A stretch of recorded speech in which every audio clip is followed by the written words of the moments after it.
In 2009, I was invited to come to Milan to be at the DMI conference, Design Management Conference, and host a workshop on service design.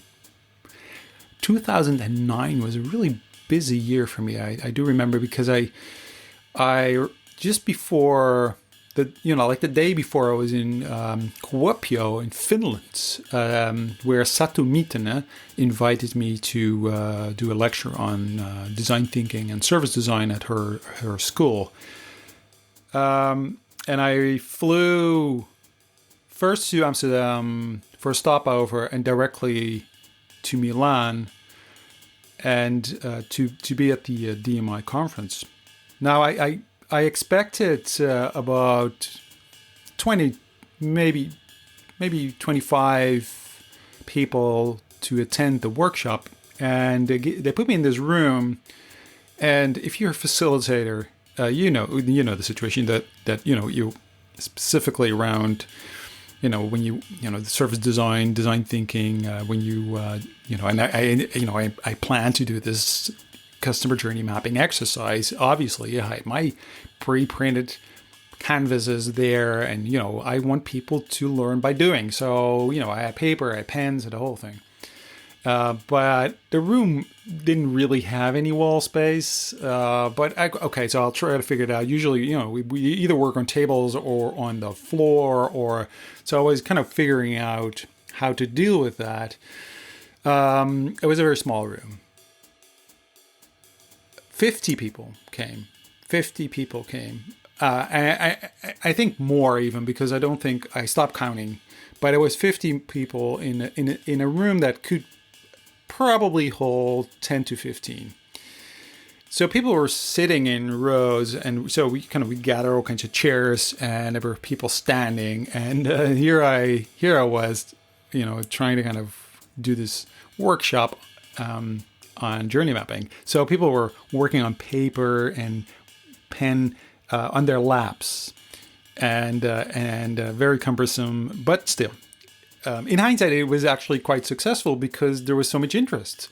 Now, at that time, it was totally stressed, and it was like, what's going on? Now thinking back, it was actually pretty cool.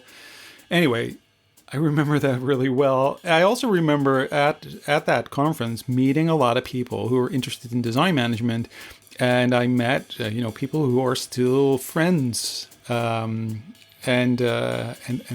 so it's been a very pivotal moment. Now, the guy who invited me, who was the MC for that conference, was Guido Stompff. Guido, he's been around, in the world of service design and design thinking for as far as I can remember. He's always been there. So I'm really, really proud to have him as my guests today on the show. Guido is one of those people that combine, the creative mind and the sort of scientific and almost philosophical mind. I really like listening to him. He wrote an amazing book. Unfortunately, it is still only in Dutch, but it's going to be translated. I'm pretty sure of that. But it's called Radical Change in Small Steps. It's been a bestseller. But there's a story behind the book that is just as intriguing as the book itself, because it's a story about resilience and creativity and creative energy. Anyway, I enjoyed the conversation. So I hope you do too. So here we go. If I would describe myself, regardless whatever happens, I will always describe myself as a designer. I can't help myself, and has something to do, if I go back in my own past, when I was a small boy, I was already designing, but I didn't understand then. I do understand now, because even at the age of, let's say, 7 or 8 years old, I'm a little bit older than most listeners probably, but I was watching the first Star Wars movie ever, the number one, and most people were collecting items, and I was drawing new spaceships because they could be better. I was pretty sure about that. You were improving. Yeah. I was already like this. The Star Trek. It's idiotic to have a round shape kind of spaceship or stuff like that. That we can do better than that. And I was doing that already at that age, and I never changed. So, and it took me a long, long time in my life to understand that this particular way of thinking, to look at the world and to start thinking like, hey, we could also do it a little bit differently, and what would it work?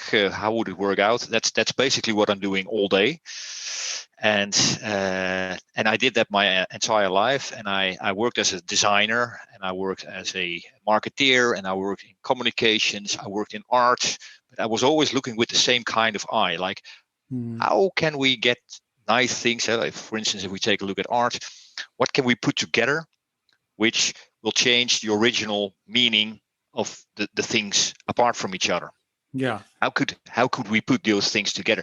But it's always like, what can we do? And so if I have to define myself, and it doesn't sound like a very personal guy, because I'm also a father. I also have 3 children who are studying now. I'm happily married, so I could also start over there. But if I have to define myself, I always say I was born to be a designer, but it took me 20 years before I understood I was one. So you're born to be a designer when you're 7, you're 8, you're designing spaceships. So where did that come from? Do you know? Is it in your family? Is it something that is it in your DNA? I'm not sure about that. I know that I have one brother, and he is also remarkably creative in rethinking. In his case, businesses and education. Mm-hmm. So in a way, it should be somewhere in our DNA. That's possible. I don't know exactly. It's more like. But your father and your mother, no creatives in the family. No. I don't have a father or a mother who is an artist or something like that. Nothing at all. No. All right. So were they surprised that they basically created these children? Like, I don't know. I never asked them actually. So that's because we took other I would say specific things from them that we incorporated. And I'm not saying that's DNA or that's educated. How do you say cultivated? Mm-hmm. I don't know. But my father was an excellent teacher, and he was really how do you say? Mm-hmm. Considering students and what they need. He was one of the first looking for ways to deal with how do you name that? Phalanx, I don't know. Anxiety to fail. Sure, yeah, okay, yeah. Blackout, stuff like that. He was one of the first teachers who was actually coaching students, changing the way how exams are done and stuff like that for those kind of people who have these kind of fears, who have blackouts during exams and stuff like that. So he was really a teacher. Sounds like very that. Creative to me. In a way, yeah, that's true. But what I was saying a bit more, that my brother and I, we're both nowadays in education and trying to change the face of education, and that's something that we got from the. There you go. Plan. Yeah, exactly. Yeah. So that's not so different. But but that's also being very empathic, right? So not saying, well, this is just the way it is. This is how we teach. Deal with it, but saying, hey, wait a minute, they have all these anxieties, and they might. I have to change the way I offer.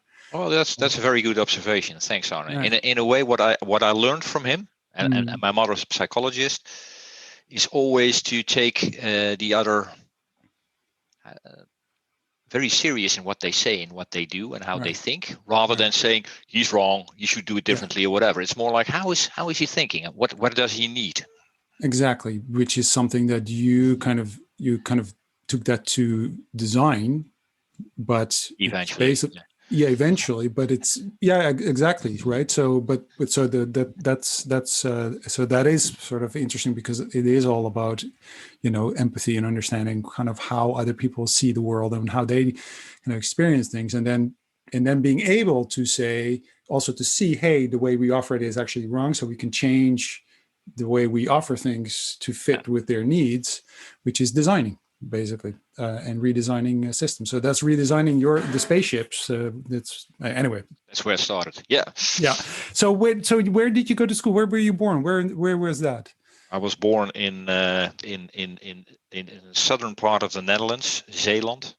Ah, Yeah, where yeah. where in Zealand? Where in Zealand is that? Terneuzen, which Terneuzen. is Ah, just yeah, been yeah. there. I was just there. Really?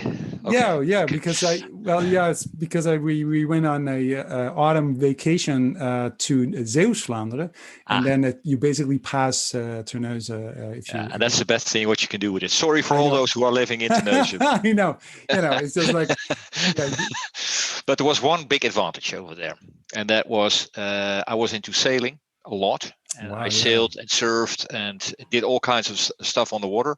hmm And this is probably one of those other moments in my life that I discovered I'm a designer, because I really could see after some time which, let's say, which sailing vessels, I don't know what to write, which boats were fast and would be nice to sail with if I just took a look at them on the shore. I could see already from the lines, ah, like, and what I really like about ships is that sailing boats is that when they're beautiful, they're very often are also great to sail.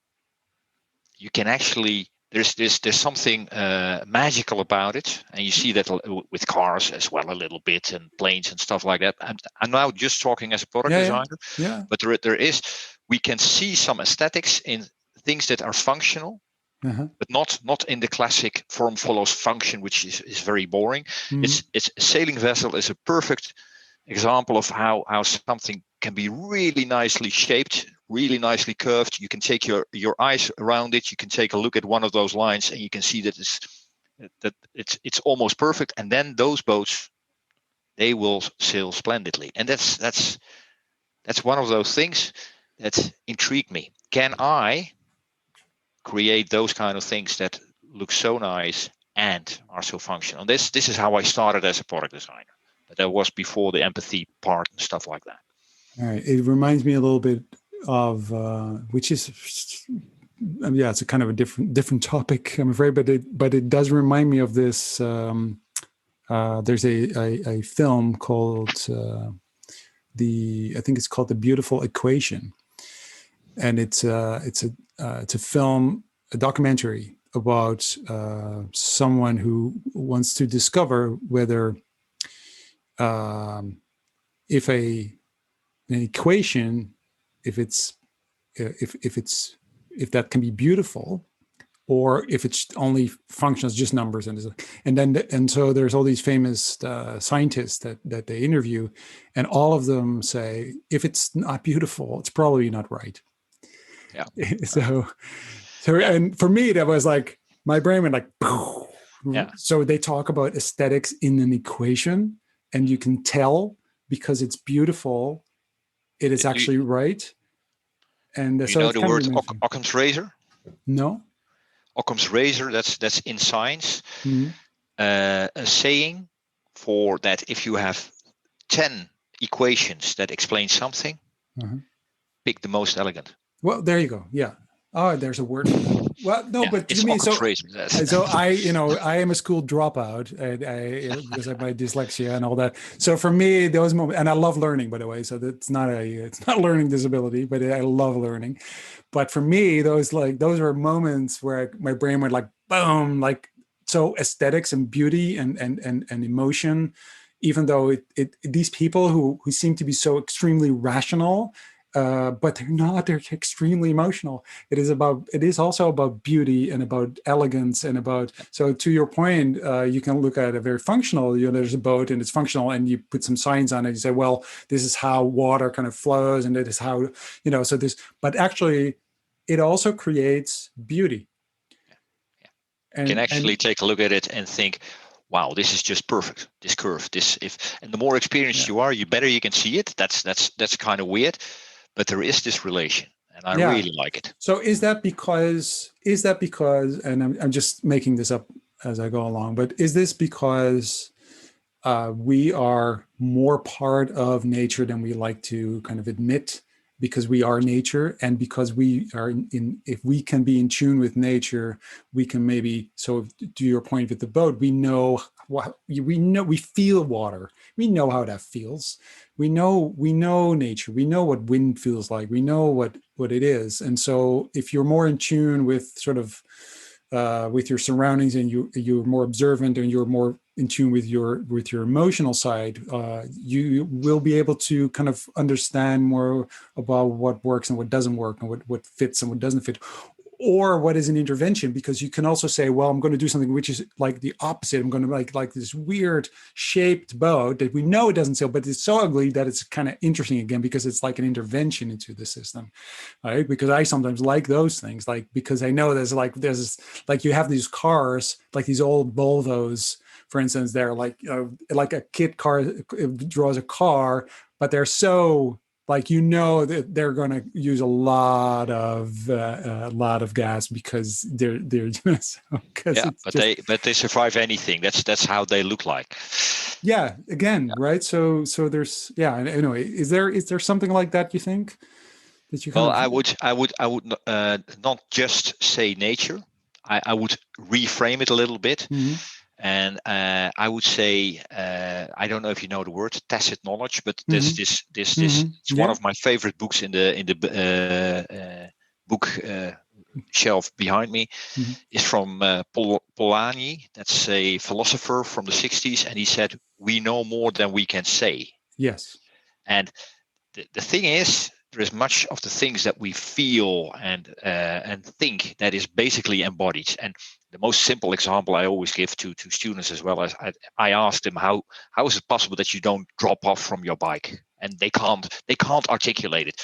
I give them 10 minutes, I give them 50 minutes, and still exactly, they're guessing why they're not dropping yeah, off their bikes all the time. exactly, yeah, And then I say, just imagine, just sit here on this chair. Okay, get away from your desk. Just sit on the chair. Imagine you're on a bike. Put your hands right now on this imaginary bike. Okay, you're there, and they're doing it.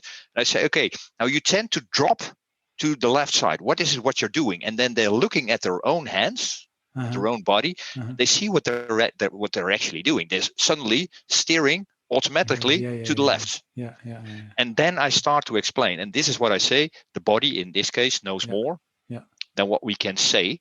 yeah, And with these ships and vessels and cars, that's a little bit the same. Yes, we experience the world yeah, continuously. yeah, And we're only, I think, only 5% of it we can make sense of and verbalize. yes, And the other 95%, there's so much wisdom in there and stuff in there that we can actually use.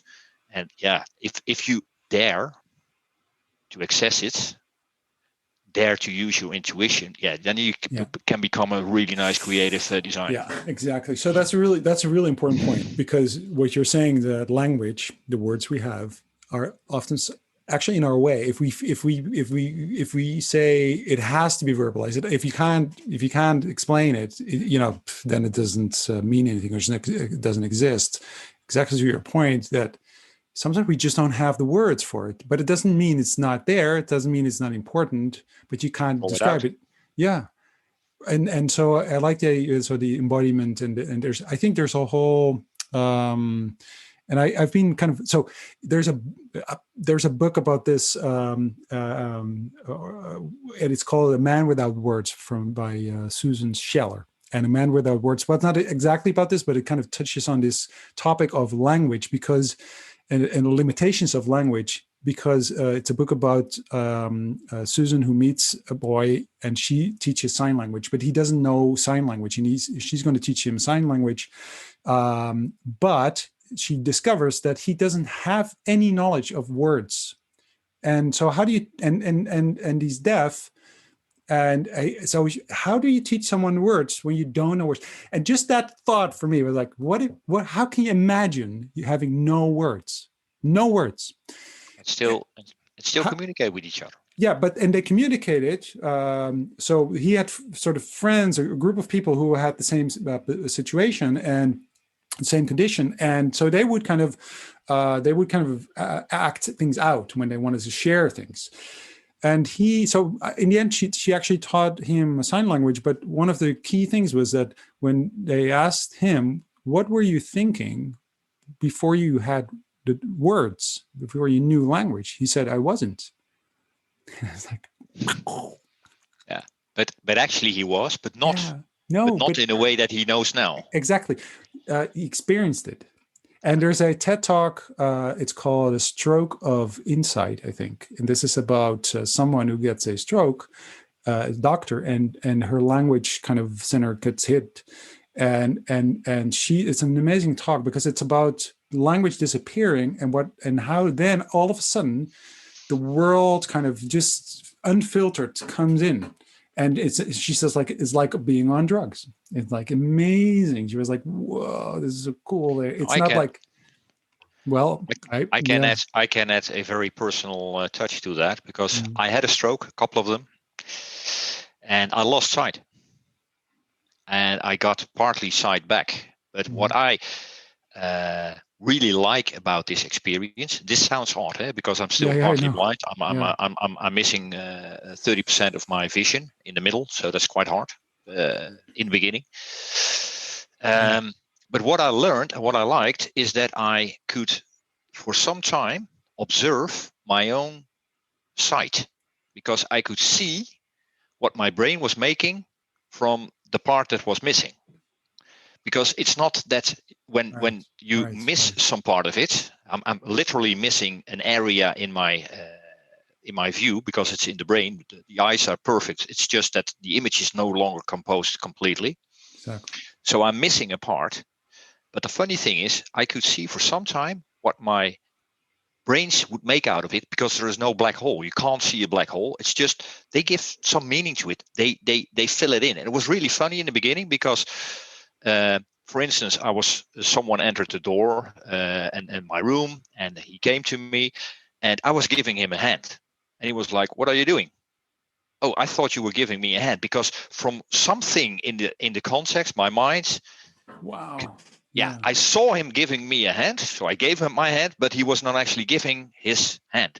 So, and what I learned is that it took me 2 years, and not like exactly, but very slowly, what my mind is predicting the missing parts are exactly is getting better and better. And nowadays, 99% out of the 100 cases, I do exactly what is needed. But still, it's possible that suddenly in that area something is missing, is standing, and then I just tip it over, like if it's not there. But what you're experiencing then is like something I only read about, is because when we work in design, and often what we do is behavioral change, really, and specifically we want to kind of have people think, when we say think outside of the box, for instance, or if we want people to do research and observe, and we want them to get rid of their blind spots. And because your blind spot is basically your brain kind of predicting what will happen, and that's what you'll see. And the other things is just kind of filtered out. And it's like when you're in the room and and this is, I just read about this stuff, obviously. You're in a room, and the room really well, because it's your room, you've been there, your brain basically switches off. You don't see it anymore. No. And that is such important, because it's sort of that spotlight, as they call that. You have your spotlight, and how then do you get rid of that? How do you then step out of that? How do you say, wait, I have to switch off my spotlights? So there's all these, and I was speaking about this at a course I gave, and there was a participant, and he had been in the military, and he said when he was on guard, and he was as a soldier, he's been in Afghanistan, and they had to be on, guarding the base.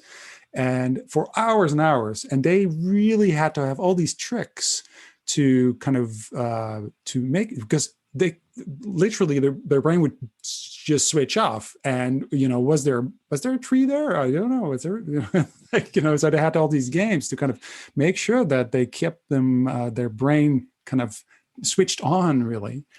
But in design and in research and seeing outside of the box, and that is such an amazing thing. So it's almost like, so I can understand why you're saying that it's actually really interesting that it happened to you. I'm pretty sure that, and in a way, if you look, I would not recommend it. You're like, yeah, don't do that. That's awesome. No. Yeah. Don't try to blind yourself. Just for the experience. Don't do this at home, kids. Don't do this at home. But in a way, what you're saying is, what I understand is, this is something that designers or design researchers should try to learn in a way. That's how can I look beyond my own, in my terms, frame. And so I have a frame with how I look at the world, and that's the spotlight, which you say. Yeah. And actually, I need to see more. And what I only can say is that there are two tricks. If I can give recommendations, the first one we just discussed, becoming aware of it. That's on the very moment that you're aware that you're looking at a specific way to whatever is in front of you, that you just.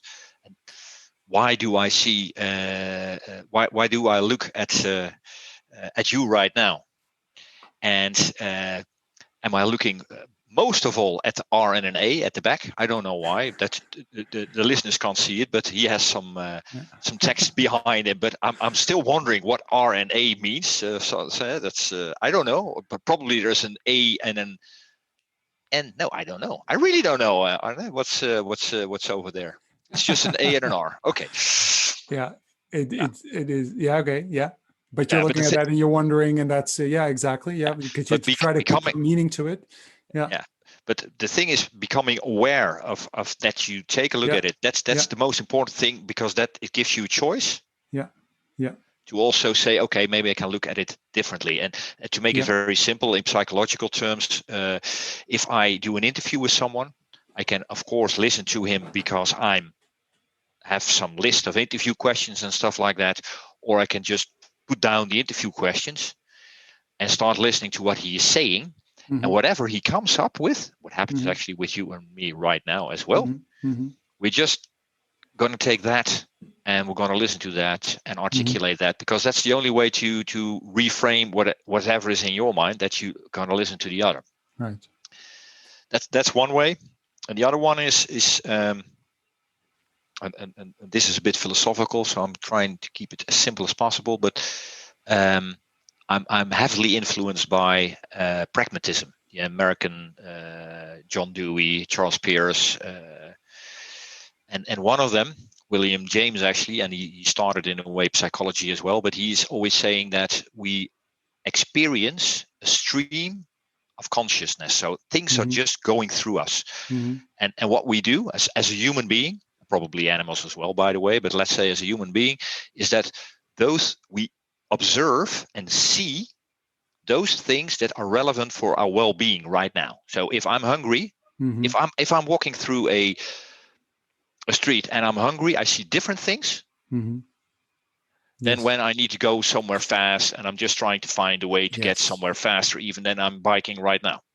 So dependent on what is my concerns and what my well-being, I see the worlds differently. Well, that's the spotlight I mentioned. So that's what I said about. So if you are looking for a book on one of your shelves, and you think your book has a green cover, but it actually has a blue cover, you're not going to find it because you can't see it because you're looking for green.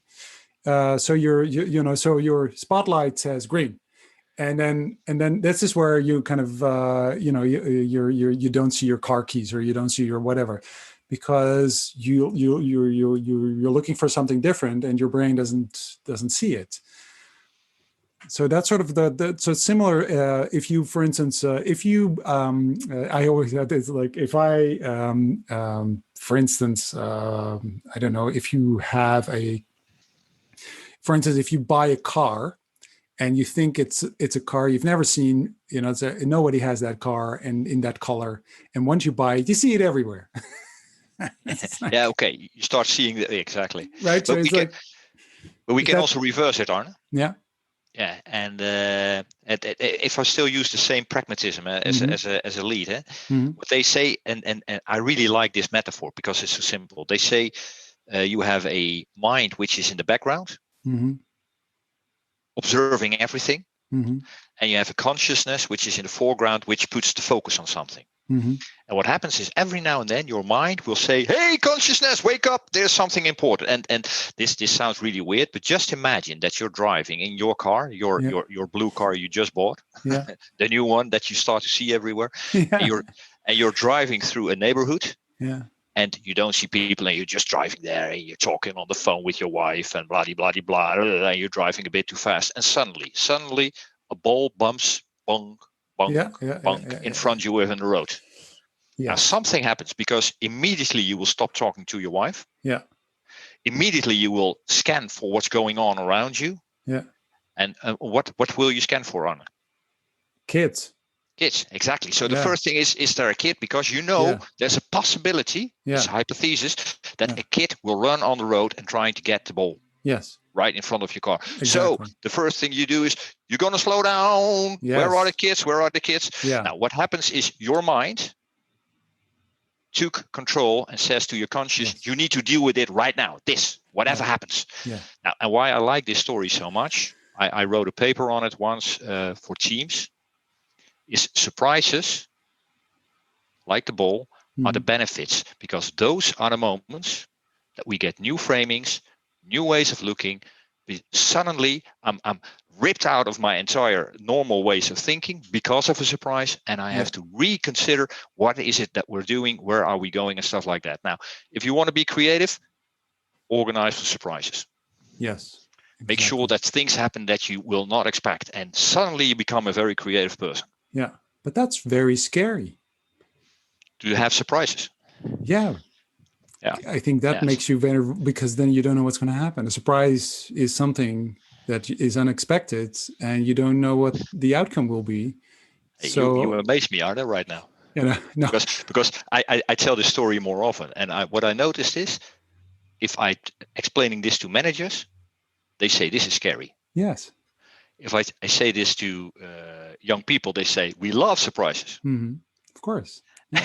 Yeah. But I'm speaking the mind of sort of my sort of the group of people that we try to convince that this is actually so important, and this is what they'll say. They'll say, "No surprises, please. I want to be in control." You can't plan for surprises. Right. So I'm with you. I call those things interventions into because I like that, because it kind of, I always say, throw a little pebble into the lake, a little stone into the lake, and see what happens. And you don't know what comes back, but I like that because it's not about the stone I designed, because it's about the feedback I get, and then I can design another one, and then I can design another one, and that's a creative process I like.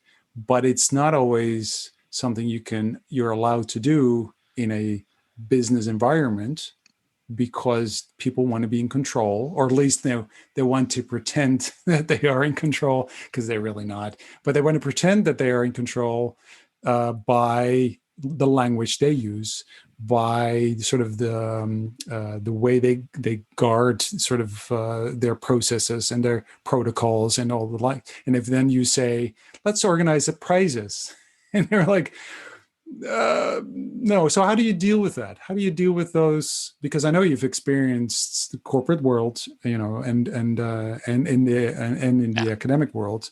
But how do you convince people? Oh, you don't have to convince them. And why I'm saying this is in different stages. Let me put it like that. So if I'm always talking about innovation, about doing new things and implementing them successfully. And in specific stages, you have to organize for being resilient to whatever happens. What you're saying, your stone. That's you have to do interventions to learn. By the way, my shortest definition of this design thinking is learning by creating. Mm-hmm. And what you're just saying is I'm learning by doing interventions. Yeah, exactly. Yeah. That's the same thing. Yeah. And by the way, another one of my real all-time heroes intellectually is Kurt Lewin, an American philosopher and action researcher.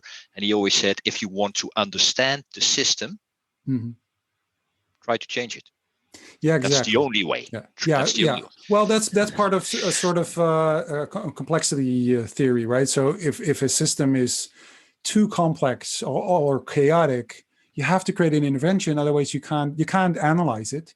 You can't analyze your way out. No, if it's simple, you can sit and analyze it and map it out, and you can understand it. But we live in highly complex systems that are evolving at the same time, that you cannot analyze that. And no matter how much data you have, you cannot analyze it once you've done. And if you do, once you're ready, it's changed anyway. Yeah. You're 30 years. Right. That's a little bit what happens with climate change right now. I'm a little bit afraid. After 30 years, we kind of have the right models. Thank you, guys. Thank you. Really, I mean, we have the model, exactly. but no solution. This is what we should have done. We found it. We found the solution we should have had like 10 years ago. Oh, exactly. Thank you very much. Yeah. No, exactly. So it's that I think there is a more. I think it's also an evolution of our understanding, and also because things are changing, also because of all the crises that we have, like climate change, but also because of new developments around technology. And there's so many things that are so complex. And I was reading the book *Sapiens*, and it's and in the book there's a chapter about the scientific revolution and how it was started by the simple acknowledgement that we don't know everything that is important, and what we know might be wrong. And before that time, before we started thinking that way, we just simply said everything that is important is in that book. It's in the Bible, or it's in some king's head, or some kind of ruler, and that's everything that is important. Those are the laws that our king made or the God made or whatever. And then all of a sudden we said, well, actually, there are other things that are important we don't know. And we should find out, or what we know might be wrong. So we kind of should keep testing these things that we do. And that sparked the scientific revolution that basically created the world as we know it, for good or bad, but still. But this idea of, we might be wrong, and it's not about we're going to analyze everything and now we know everything and then we're done. No. It's a continuous loop, a continuous iteration, and which somehow we forgot, or somehow. So, as an example, I've been working with this big German company. And I mentioned this one because they had this wonderful name for their innovation departments and the people who were doing the innovation labs and all that. They call them their submarines because, if they had to kind of be hidden, it was really important, because otherwise the business would say they're just burning money. They don't know what they're doing because they're experimenting and they're failing and they're trying, and there's trial and error. That's how you learn. And then if you think about how the business was started, like every other business, probably every other business started from entrepreneurial spirit, from tinkering, from trial and error. That's what they're selling. Basically, that's what their success was about. But then they kind of grew this whole kind of enormous giant of a company around it, and they forgot. And you have to I'm literally reteaching people that work. So that came from, I worked for a lot of healthcare industry companies, and people who worked in the laboratory doing tests now move into management. And then I have to tell them, so how did you develop things when you were doing work in the lab? Right? When you tested something and you did a clinical trial, and it didn't work, and or someone got ill or something didn't go, or the mice died or something, did someone get fired? No, of course not. That was interesting data. Right. So how come now you're, in management position, you totally forgot that's how you learn things? Why is that? And it's because of incentives and KPIs and the likes. Yeah, but also on it's you need both worlds. And why I'm saying this is I kind of like those kind of people as well, who are really like this is the strategy and this is how we're gonna do it and stuff like that. Okay. I'm totally not one of them. But I started to appreciate. Tell me, convince me. Well, convince you. Okay. Okay. Well, I always start anecdotal, and this was I really liked it. I was I think 28 or something like that. Still very young, dear listeners, because now I'm an old guy. No, but I was talking to a director of an R&D, my own R&D. And what he said is we had some problems, and the kind of problems you're talking about. We had some surprises out there. Some machine went up in flames, and what happened over there? Because it didn't happen in the United States, but if it would have happened in the United States, you would have a claim that would be like $1 million and stuff like that. Fortunately, it was just in the Netherlands, so it's more like, oh, ships. But but then he said something to me, which I think is crucial. He said, the people who are working on innovation, on finding new things, approaches, those are different people, different mindsets, different processes, and those people who are just trying to run the fabric, not the fabric, the manufacturing. And this is a manufacturing problem. So we need different people than you. Sorry, Guido. But if we send you over, you're going to have a talk with them, and you're going to discover all kinds of nice things. And this customer is really nice. And, you know what we can do with these burning things? Actually, I got a brilliant idea with it. No, sorry, Guido, you're not going there. We send someone over with a different mindset. Now, why I'm saying this is what I learned from him. Nowadays, we have a very nice scientific word for it. It's called ambidextrous organizations. Organizations that can both run efficiently a manufacturing and a service organization and stuff like that. Like the government should be able to do. And we have a part of the organization that can fail and try and stuff like that. And these things need to be a little bit separated from each other. But to be honest, if you would send me in for doing something which is very about efficiency and getting 100 people as fast as possible, their passports inside when they're applying for a passport and stuff like that, and we have to do it very efficiently and stuff like that, I'm not the right guy. I'm not the right guy. I can think about it once, how to do it better. Yeah, same here. Yeah, exactly. But on a Thursday next week, and we have another team with new people on it, how can we deal with that from the people who are offering the services? You need different kind of people. Yeah, but okay. So all right. So okay, I'll grant you that one. Well, however, do you feel that balance between those two groups of people isn't often kind of leaning towards the more structured, more linear kind of people? And that I'm not really sure if it's about being more creative or not less structured, but it's more about there's maybe more a balance of people who say, yeah, but what are we actually doing? Why are we doing this? And what's the point? And who are we doing it for? Because I sometimes feel that the people who run the business in a very good way, and and they have their kind of their talents there, so often kind of forget that there is more than just running a business, and there is more than just kind of selling your product. There's also, why are you selling that product, or shouldn't you be? So, for instance, there's I don't know the number here in Europe or in the Netherlands, but I I was reading this article about the US where they did research on the happiness of employees. And I think it was about 90% of people in corporations are unhappy in their job. Now, to me, there's like, yes, so you can be really efficient and really good at what you're doing in that business side. But if everyone's unhappy, there's something going wrong. I am not saying that.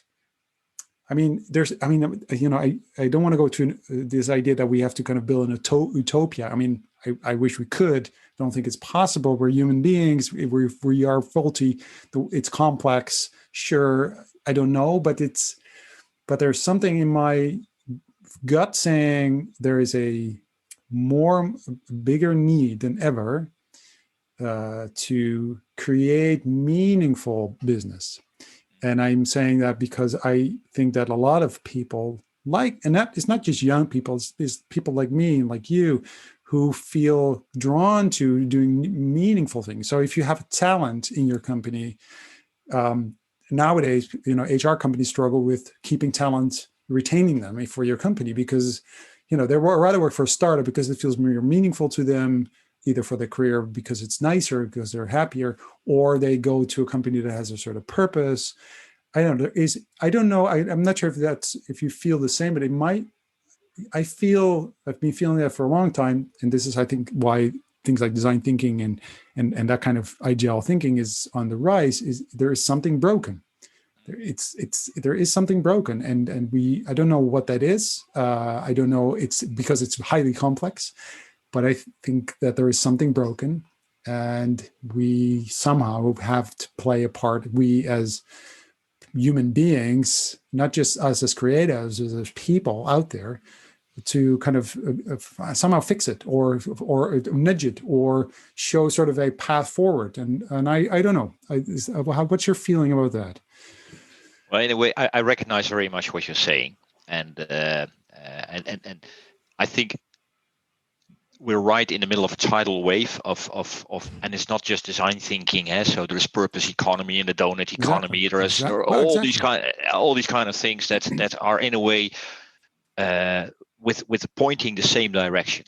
So we need to revamp our paradigms of how we think and what we think is most important and stuff like that. Yeah. And If I use the example you used yourself before, you were talking about the book Sapiens. You said something about science. That was a major paradigm change. That rather than saying whatever who's in control is right, to saying I doubt everything because I'm not sure about it until I can prove it. That was a paradigm change. Now the paradigm change. This is a very personal stance what I'm saying right now, but we have. Right now, we're in the middle of a paradigm which sorry for that, is called capitalism, which is basically about efficiency, about making money and stuff like that. And it's an excellent system. However, with every paradigm, there's always a drawback. There's always a pitfall and stuff like that. So we're all looking for changing it, adapting it, maybe going to a new one. But at the same time, Arne, I'm also aware that, for instance, the paradigm you and I are advocating all the time, design thinking, being more creative. Yes, we have our own pitfalls as well. So, of course, and why I'm saying this is, on the very moment that you make one paradigm, one way of looking dominant inside a company, we all have to be very in KPIs and stuff like that. It's killing you. If you have an entire company just doing design thinking all the time, they will go bankrupt anyway as well within a year. So, and the thing is, what I really like, and this is what I would like to tell the world, is together with these different paradigms and respecting each other's paradigms and understanding which one is needed when. Yes. Then we can come a long way. On the moment we say the linear approach is better than all the others, then that's what we have right now. Then we're going wrong, and I'm saying the same for the creative paradigm. Yeah. Well, I could counter it by saying that is what design thinking to me is. It is about diversity. That's the whole thing. It's about curiosity and being open to other languages and being able to collaborate. It is exactly, we need to have diversity of thought, and so not just one, but many. And I think diversity is missing at the moment. Diversity of thought, and I think that's the key. And it's not design thinking, by the way. I know I'm part of this design thinking community movement and sort of. It's not, to me, it's absolutely not a religion. It's just a word, but it meant that it helped me stay close to what was changing. And I called my company Design Thinkers by chance, because nobody was talking about it at the time, because this is like 15 years ago. But it did help me stay close to change. And maybe now it's the time to let go of that. I feel that, because it becomes more of a dominant force. And to your point, I always said, once we have once we finalize the sentence, design thinking is, and we agree on that, it's dead. I remember that you and I were together in Milan in 2009, for those who were not there, of course, but there was one speaker, if I remember well, and he actually said, on the moment that we can all agree on a definition of design, it's dead. It's dead. Exactly. It's dead. Yeah. It's the discussion, and it's the same for design thinking. On the moment that we all agree this is design thinking, then it's dead. It's gone and over. Yeah, go. Yeah, exactly. And I believe in that. And it's because it's the conversation. It's an ongoing conversation. It's discussion, because then it kills it, and then it becomes static. And once it's static, it dies. That's basically, that's evolution. That's how it works. Then the ecosystem around it is just not vital anymore. And but in a way, because I was talking about pitfalls, and there is also a pitfall in what we call design thinking, and one of those things, when the discussion is gone and we're just saying this is it and this is how you should do it. What I observe right now, to be honest, there's a high burnout risk in design thinking. When people for the first time in companies do it the creative way, the design thinking way, and you stay with them, and I do, and you stay with them for a long time, what will happen is many of them will have burnout. And there are very serious risks and good reasons why is that? Why is that? Because what you just say, diversity, that's a nice word that we all kind of love. But it also implies ambiguity. And ambiguity is that we see the same things, but we totally disagree. That's what ambiguity is about. So, I would just say, take a look at what's happening right now in the United States with the elections, and you can see what you can put anything on the table. You see totally different perspectives on it. Exactly. Now, if you accept that, as a creative, that's very normal. For people who are not used to that and who like to have things clear and want to understand what the standards are, what is expected of them, so they don't. So most people feel much more confident when ambiguity is reduced. And if you can't deal with ambiguity, you're having a hard time with innovation and design thinking. Yeah, exactly. So this is why we have these models saying. Design thinking here, it's 4 steps. No, it's 6 steps. So you go through these 6 steps. It starts at and you can put it in a box. And you can't go back because we passed that already. Yeah. Well, actually, going back is basically it. No, we passed it. That's what happened. Yeah. When is it done? Never. Oh God. It's living in beta. Like, oh God. It sounds really cool, but. Yeah, no, I totally recognize what you're saying, what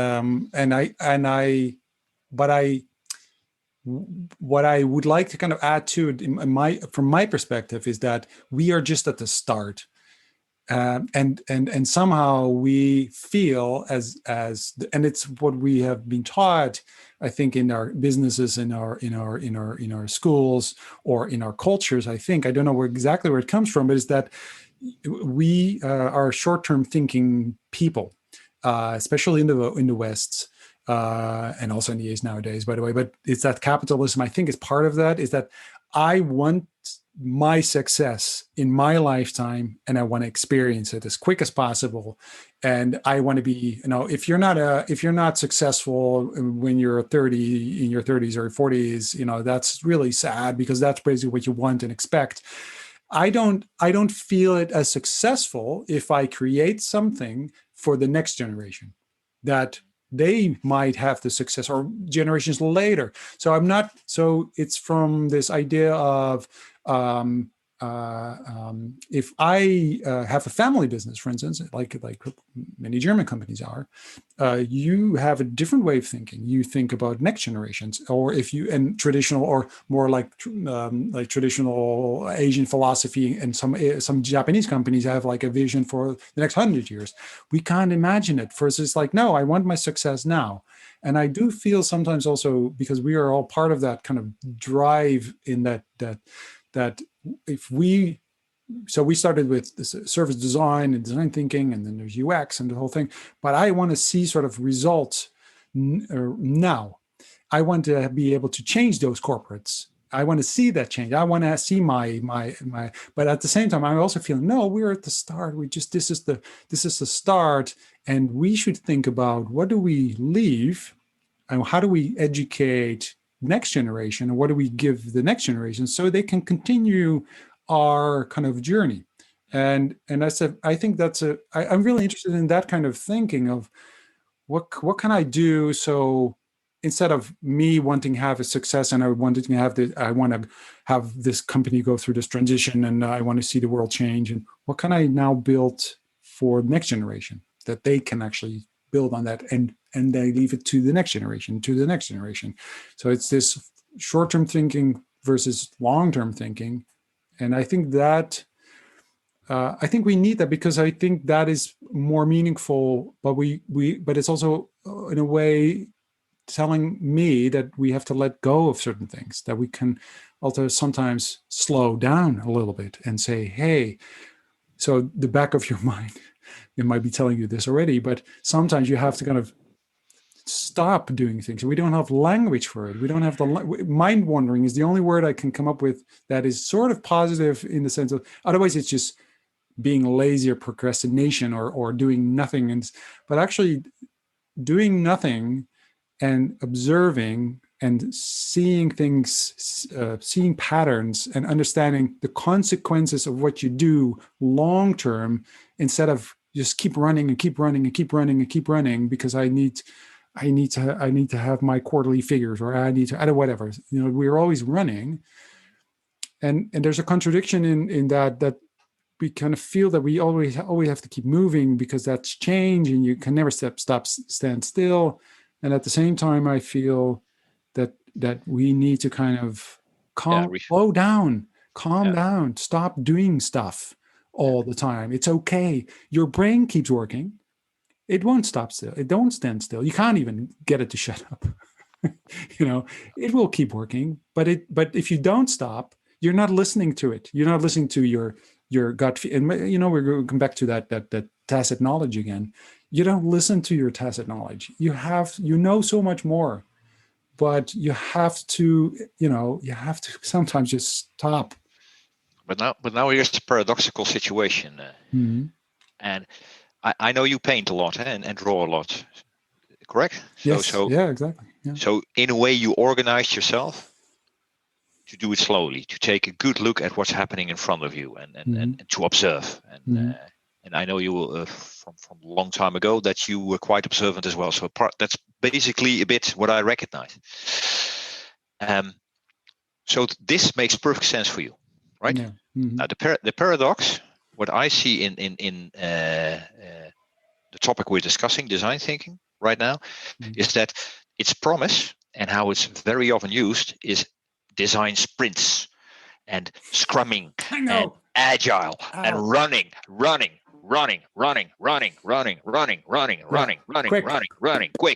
quick solutions. Yeah, exactly. And why I named this a paradox is because if you really go back to where design thinking and the ideas arose from what they observed, they say it's a process of doing things and reflecting on them. Exactly. Creating and thinking. Yes. doing nothing, basically. So Yes. do something and stop Yes. and listen. Because without reflection, you can't learn. Yeah, and what happened? That's my interpretation. In a way, especially with this design sprints, this was the first time I started noticing that we had too many burnouts in design thinking kind of schemes. Right. Yeah. It was always in design sprints. Yeah. Yeah. People, of course. but they did the first 6 weeks, they did the second 6 weeks, and then at the third period they were like, "Damn, do we have to do it all again? I need a holiday. No, we got a planning right now. We're going with whatever." But the thing is, I always say you go from A to B according to the laws of B. And what happens if I put it like this? The laws of A are efficiency and speed up and doing it for the lowest cost possible. The laws of B are the creative laws, which implies failing, not doing things. Take some time to draw a tree. I don't know why. I just feel I have to draw a tree. But at the end of drawing a tree, I got this magnificent idea. I don't know where it came from, but it happened. Yeah. That's the laws of B. But what happened right now is that design thinking, in many ways, in many cases, and in many trainings as well, sorry to say that, for those who are into training of design thinking, is basically done alongside the paradigm A. So yes, we like design thinking when it speeds up things, when we don't stop, when we do it faster than ever, and there's got to be solutions, whatever happens. So if we go back to Star Trek. Sorry. Go back to Star Trek. Yeah. Because to me, what you're saying is in Star Trek you have, and for people who don't know Star Trek, because I noticed that because I shared this thought before, and people are like, I don't know Star Trek. I'm like, you don't know Star Trek? Anyway, there is this basically, if you're redesigning ships, the Borg. Remember the Borg? I mean, they travel in a cubicle. Talk about spaceship design. They have the cubicle, the box, and they assimilate everything that is not like them. So so to me, the company, the industries, the corporates, they are the Borg, and then something new comes and says we have to do things differently, and they say, yeah, you come on in, and then you'll be assimilated, and then I go like, bing, and you get this chip in your head, and you go, boom, and you become half Borg, and then you're assimilated, and you're fit into the box. I don't know if they meant it that way. But I think it's not a coincidence that it's a cubicle. It's literally a box, and you get put back into the box again. I don't know if that's true, but that's how I always feel. And there's a book called you probably know, because quite an old book already. I think it's called "Orbiting the Giant Hairball," and it's the idea of that the company is the hairball. And if you are in innovation, so back to the idea of the balance between innovation departments and sort of the business, is that you have to orbit it, but if you're too close, you get sucked into the hairball, but if you're too far away, you get slung into the universe and get lost as well. So you have to kind of orbit it like just far away enough. I really like this metaphor. Because this is what I personally experience as one of the most difficult parts. Mm-hmm. If you get too close, you get a lot of attention, but you get burned. Yeah. Because they want to have results right now, and let's start with it. Yeah. And if you're too far out and you're doing great things, and probably you would say, I really like it what you're doing, then you don't get funded anymore, because the company's like, this guy is gone. Yeah, he's really gone. He's in outer space somewhere. Yeah, he's somewhere out. He's literally out of space right now. Yeah, exactly. And exactly. In a way, this is a little bit a difficult balance, because I always say this is a balance like a knife on its side. Mm-hmm. You can balance it, but it tips over immediately with the very first vibration or little dust dropping down, whatever, it will drop over. And that's making it so hard. So, so when you were observing those sail ships, so those boats, and then you decided you wanted to be a designer, because I don't think you, as a child, you didn't call it being a designer. But because you went to design school. So which school did you go to?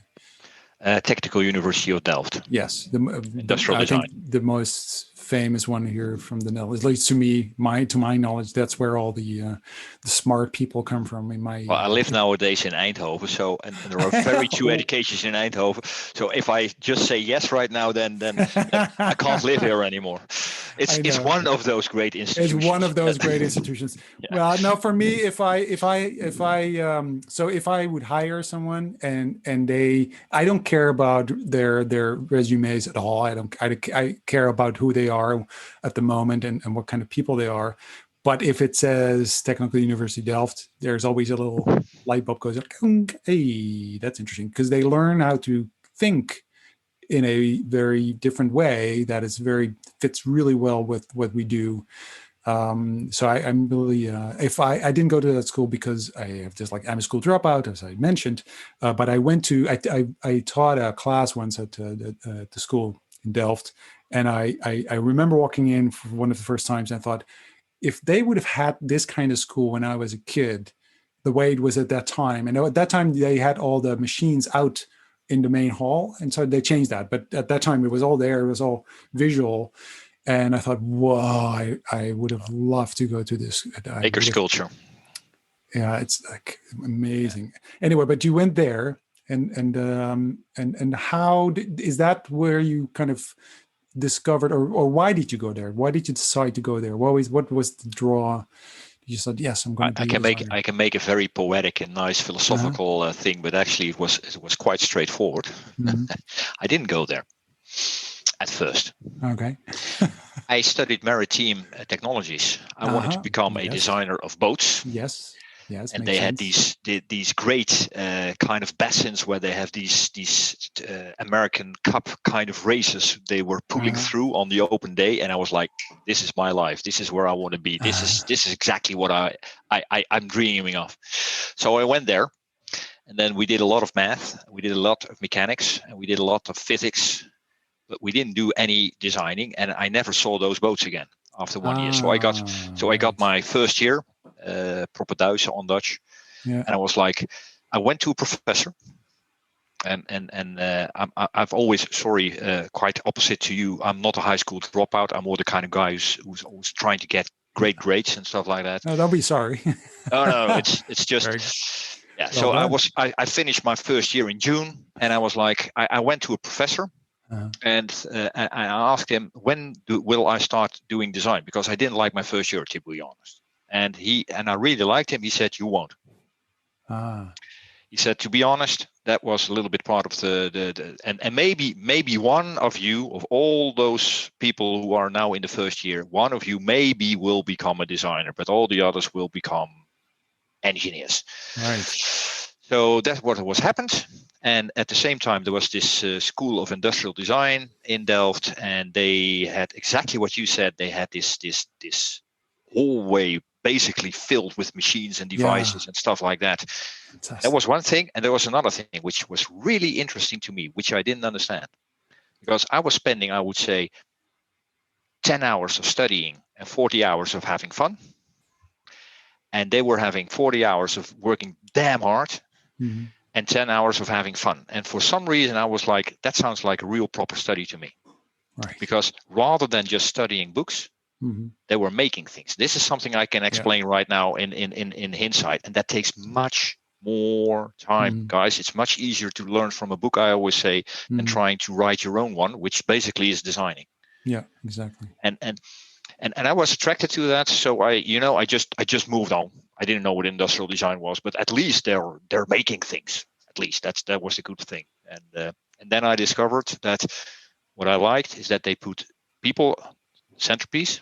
It's very human centered.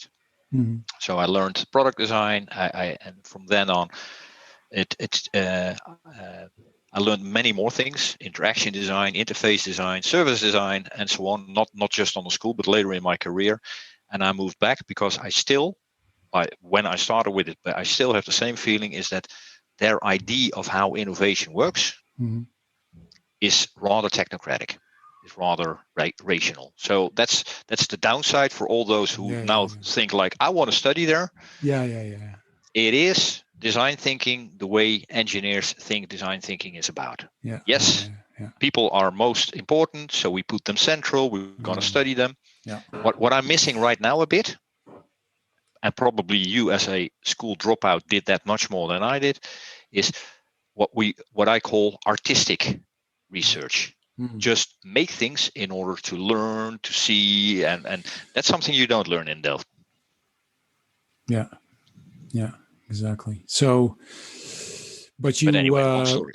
Yeah, no. I think it's I think it's important because this is where we teach new generations, how to think in a way. You're being brainwashed, right? So you're being programmed. Your brain's going to be kind of like, because I can tell when people have done Delft.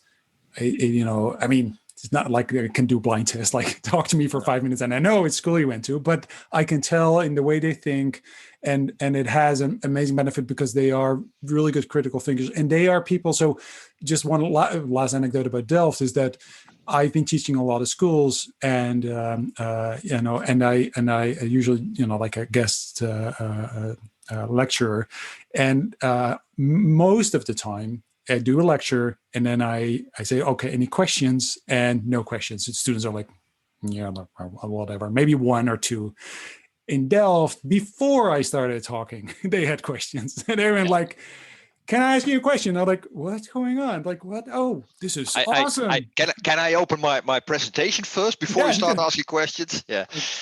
So I love that. I love it was a different, very different way of, also because it's an international school, and people kind of are there to really get the most out of the school, and then maybe it has something to do with the work they do, they work hard.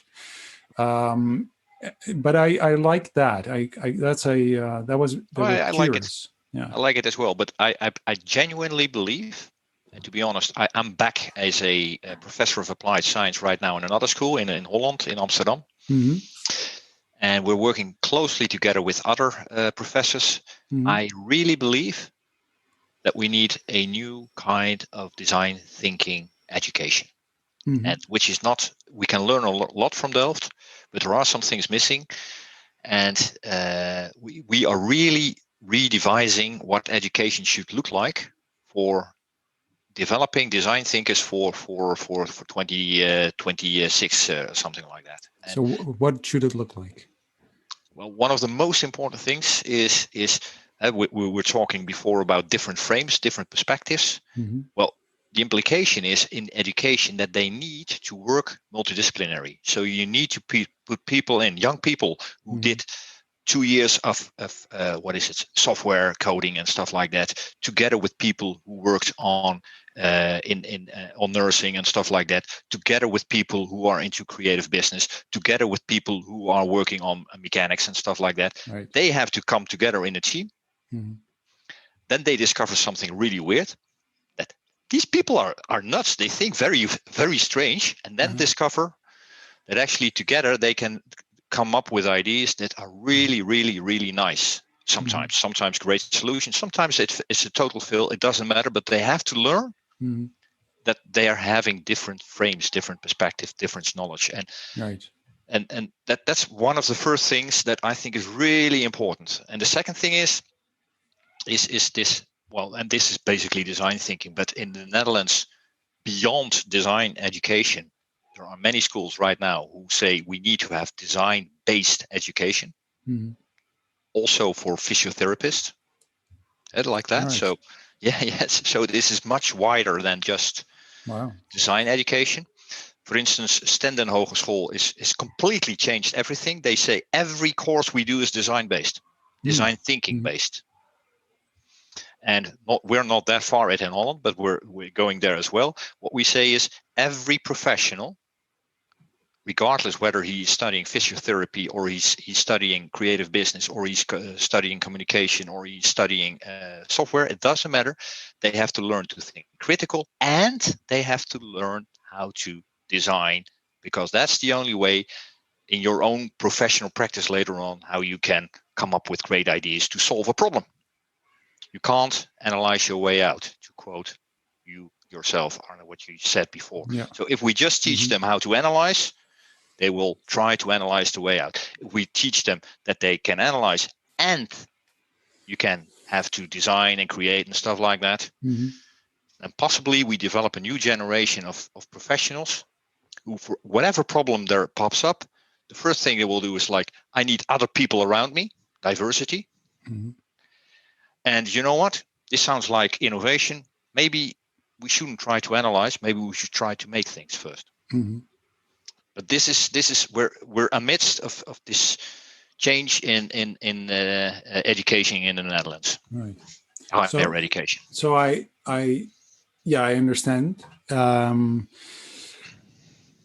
I think that one of the things that I think should be solved and will be solved, maybe not completely but will be solved by this, is that now, and it's being sort of, I think when the whole movement around service design started in Europe, what also happened is that all of a sudden we were expecting certain people, designers, creatives, to be superhuman beings. Like they could do everything. They can be researchers, they could be graphic designers, they could be, data visualizers, they could be strategic people, they could be facilitators, they could be everything.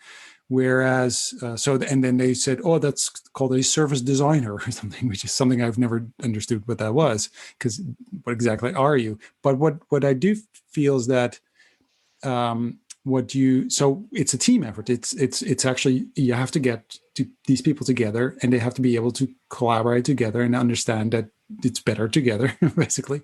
However, there's no other way. Exactly. And there is no other way. Complex for any single mind. Yes. Doesn't matter what kind of, how smart you are, you can't solve it on your own. Exactly. And that's the first thing we need to teach young people. Yes. Whatever you do, if it's a complex problem, get a team together. Exactly. But is it then also a specific skill to get that team together?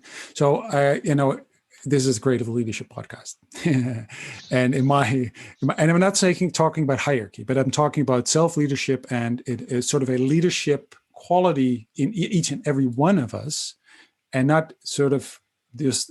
So you were really good at one kind of specific topic, but you also have a leadership quality, and we need to kind of understand that you have to create this safe space, psychological safe space for people to actually work together, but also to have those because I like the fact that you kind of just mentioned these conflicts that you can have, because these conflicts are just as important as in the creative process as it being smooth and happy and everybody's fantastic and agreeing. Disagreement, is of innovation. Yes, of course it is, because I always say, if it doesn't hurt, you're not doing it right.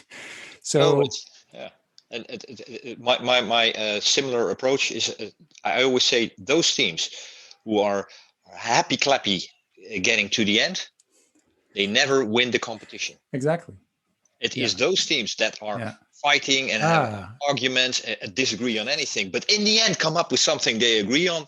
Those are the and that is, but again, in a way, that's almost common knowledge that this is the forming, storming, norming, and performing kind of process, right? Is that if you survive your storming moment, if you survive the argument and you can truly get together, you can then really start performing. But it's the courage and the sort of the knowledge of where are you and how.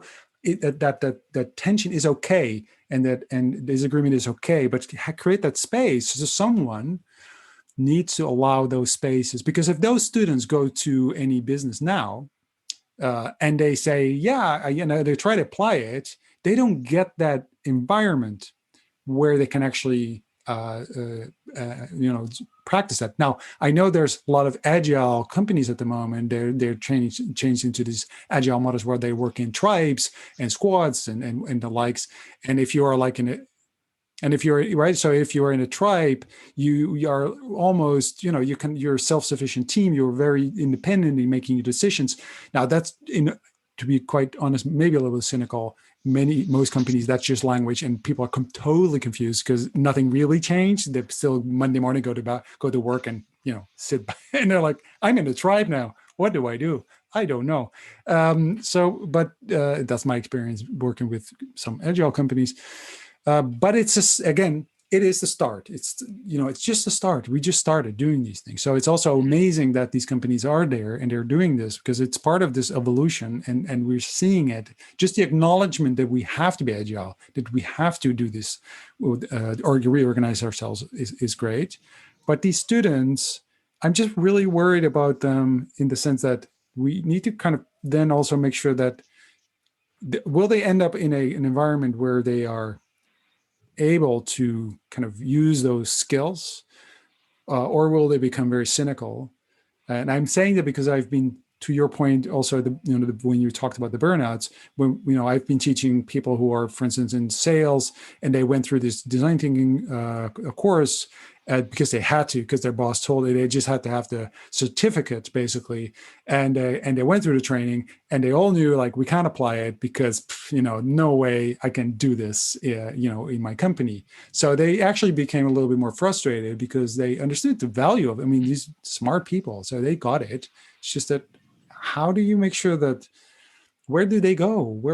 Do you feel that companies are changing? Definitely. Yeah.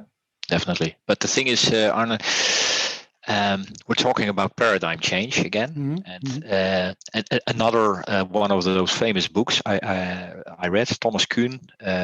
It's about where the words paradigm change comes from, and what he says. And I'm going to make it very simple. He does as well, by the way. We kind of look back at those paradigm changing moments as if it was like that, like spot on, just overnight, it happened. And he uses this famous example of the Earth orbiting the Sun, or the Sun orbiting the Earth. That's Copernicus.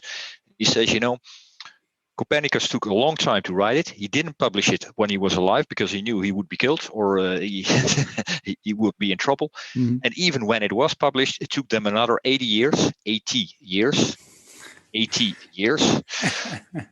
before it was considered the most appropriate theory to explain what's going on. And what I like about that book is that he says that he describes the process of how paradigms change. He says, first, there are that's a difficult word, anomalies, so small ruptures that we cannot explain anymore. Things are going wrong.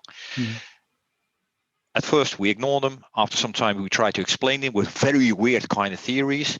Then sometimes someone comes up with another theory which explains the small ruptures but can't explain all the other things. Basically, the discussion you and I just had, because yes, efficiency is needed as well every now and then, and design thinking can't deal with that. But we're part of a paradigm change.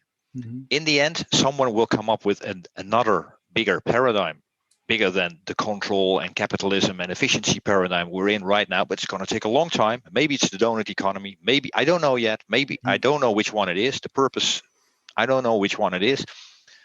But it's going to take 20, 30, 40 years. That's basically it. Exactly. And we're right in the middle of it. And what I like is it's going to take 30, 40 years, but fortunately I'm on the side that we're moving to. Yeah.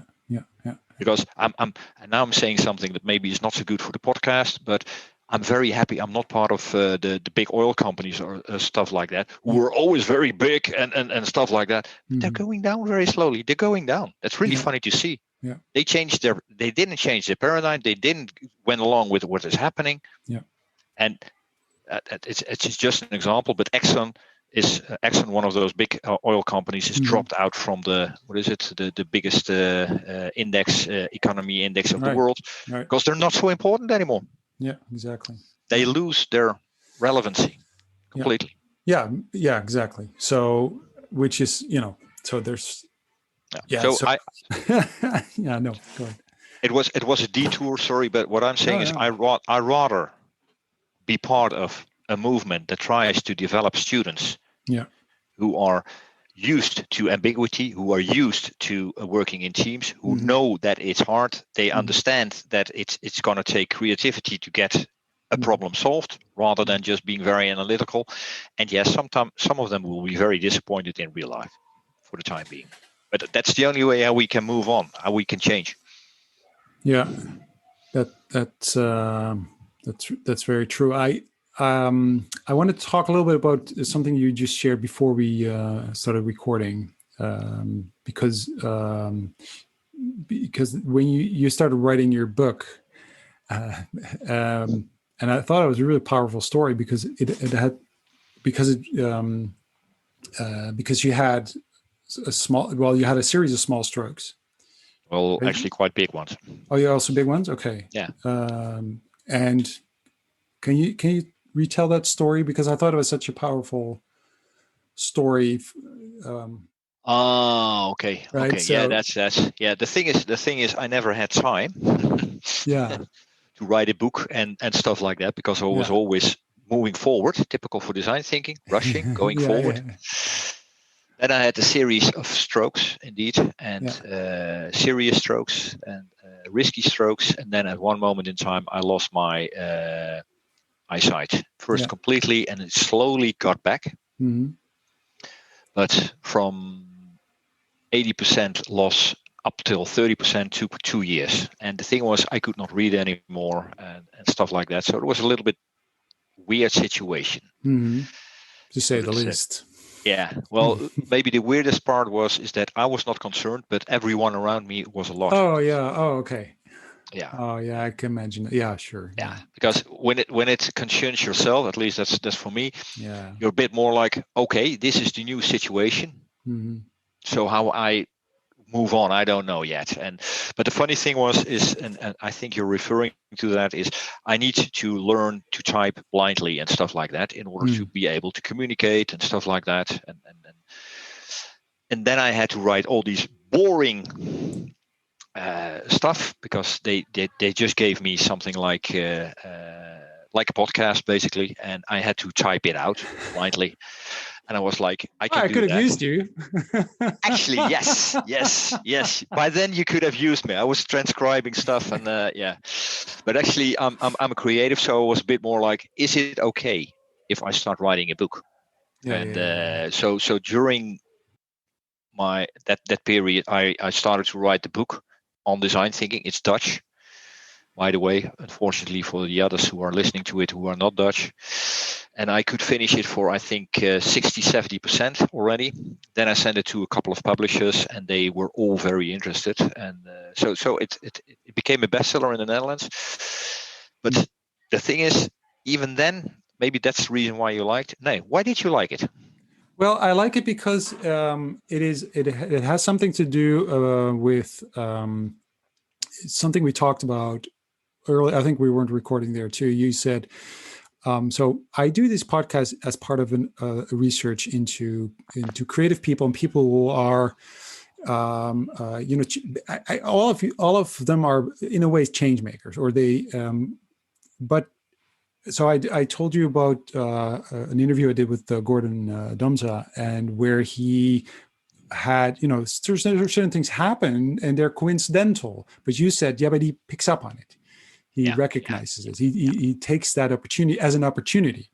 Yeah. And in a way, that's what you did. You didn't go like, all right, I'll do this. You said, well, I can create something. So there's this, somehow there is a creative energy in you that makes total sense for you to then start writing a book in a situation where most people would go like, that's not what you started writing a book when? Like when you couldn't write anymore. Yeah. So I thought it was a really interesting, it's almost symbolic for what you were describing. How dealing with in a way, this is resilience. It's on a personal level. So I had to deal with this, and I was a bit like, and I'm just saying it as if I knew what I was doing. No, it was not like that. Mm-hmm. In hindsight, I can say it sounds like resilience, and yes, it was turning something bad into something good. That's all in hindsight. Yeah. You know what happened at the time being? I was just bored, bored to death. Of course. Yeah. Transcribing. You know what? Can I just cut come up with my own stuff, and then you read it, and then you say if I did it well or not, and then that's also a possibility, and then it happens. So in hindsight, we can explain each other the stories why we did something. On the moment itself, you have to trust your gut feeling. Exactly. Yeah, but exactly. So you don't have, because that also tells you that you don't have to know why you're doing things the way you're doing. Just, it's okay to kind of not know that, but you trust your instinct. Explore the not knowing. Exactly. So I think that's really powerful. And for the Dutch, I mean, will it be translated?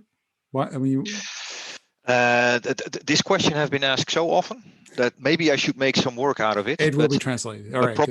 Now the thing is probably I need another stroke before I actually do something like that, because this is boring for me. You understand? But you don't have to personally, it's boring. You don't have to translate it yourself. You have publishers who can help you with that. You can just have it translated. But then it's still it needs mental effort. I know. You need to go there to check the words.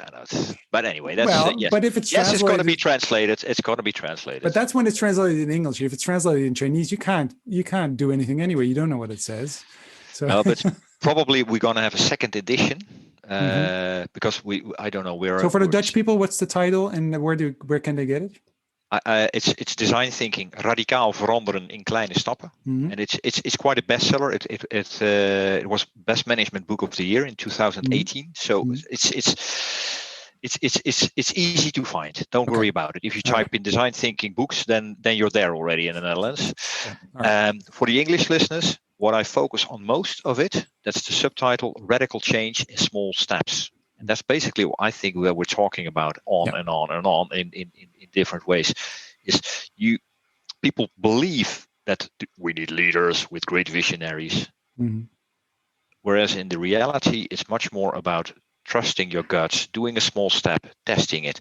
No, it's not working out. Doing something else. No, it's not working out. Testing it again. Hey, this looks like something like a nice idea. Maybe I should go on to that, and on and on and on. And the funny thing is, I wrote it most of all for students.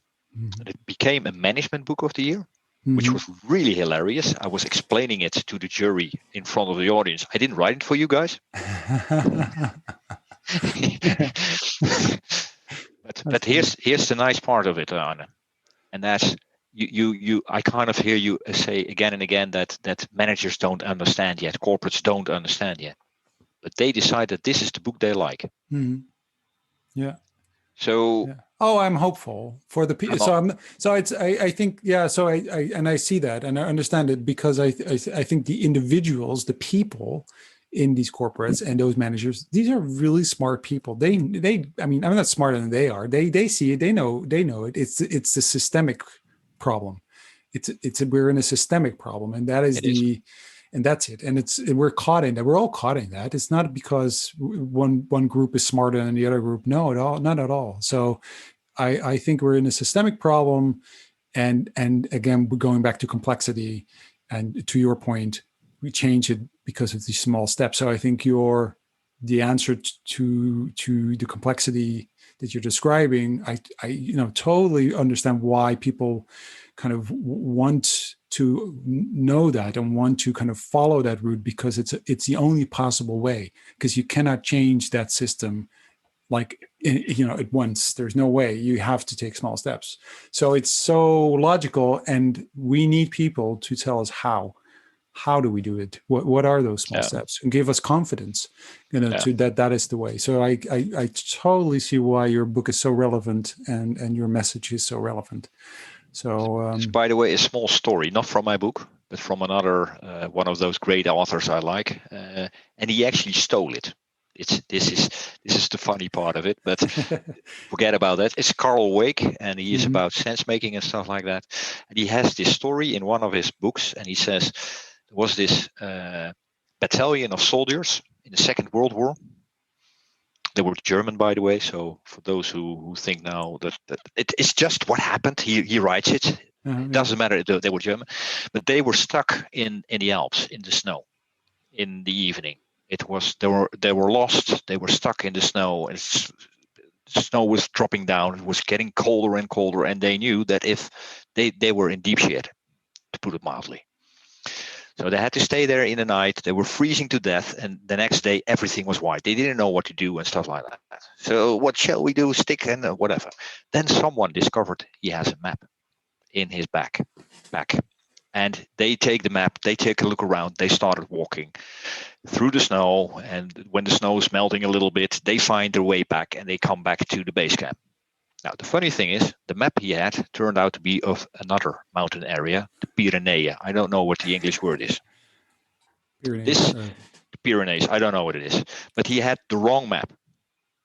But the point is that this guy was making, start moving, because when you move, you will discover your way. Yeah, exactly. That's radicaal verandering, kleine stappen, radical change in small steps. Start moving, guys. If you want to have systemic change, start moving. Don't try to change the system all at once. Just start moving and find your way in between, the ongoing. Yeah. And one thing is for sure, whatever design you have with you, whatever map you take along with you, it's the wrong one.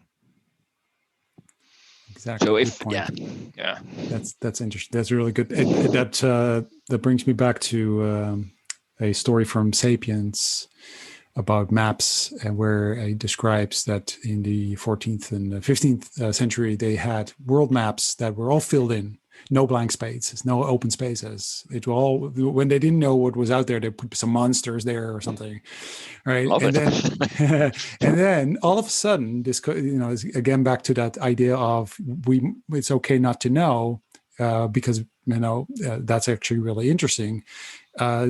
Maps appeared with open spaces.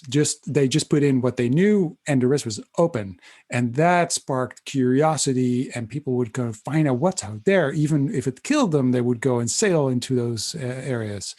So it's this kind of interesting, again, balance between it's okay,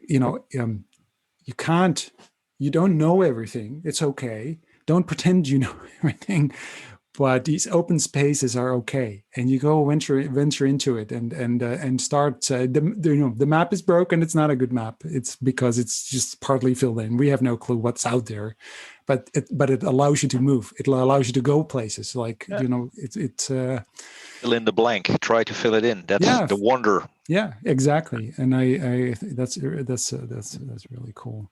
So I love that story. Thank you for sharing that. And it was a good way also to end with the podcast, because of that kind of good advice, very, very, very relevant. And so thank you very much for being a guest on this show. I enjoyed that, and it's good to kind of, because it's been quite a few years since we've talked, so I enjoyed that. Apparently, we're still on the same walk together. That's the funny thing. We can walk. We can walk the different things, but we're still on the same route. Yeah, which is nice. It's funny. That's nice to know.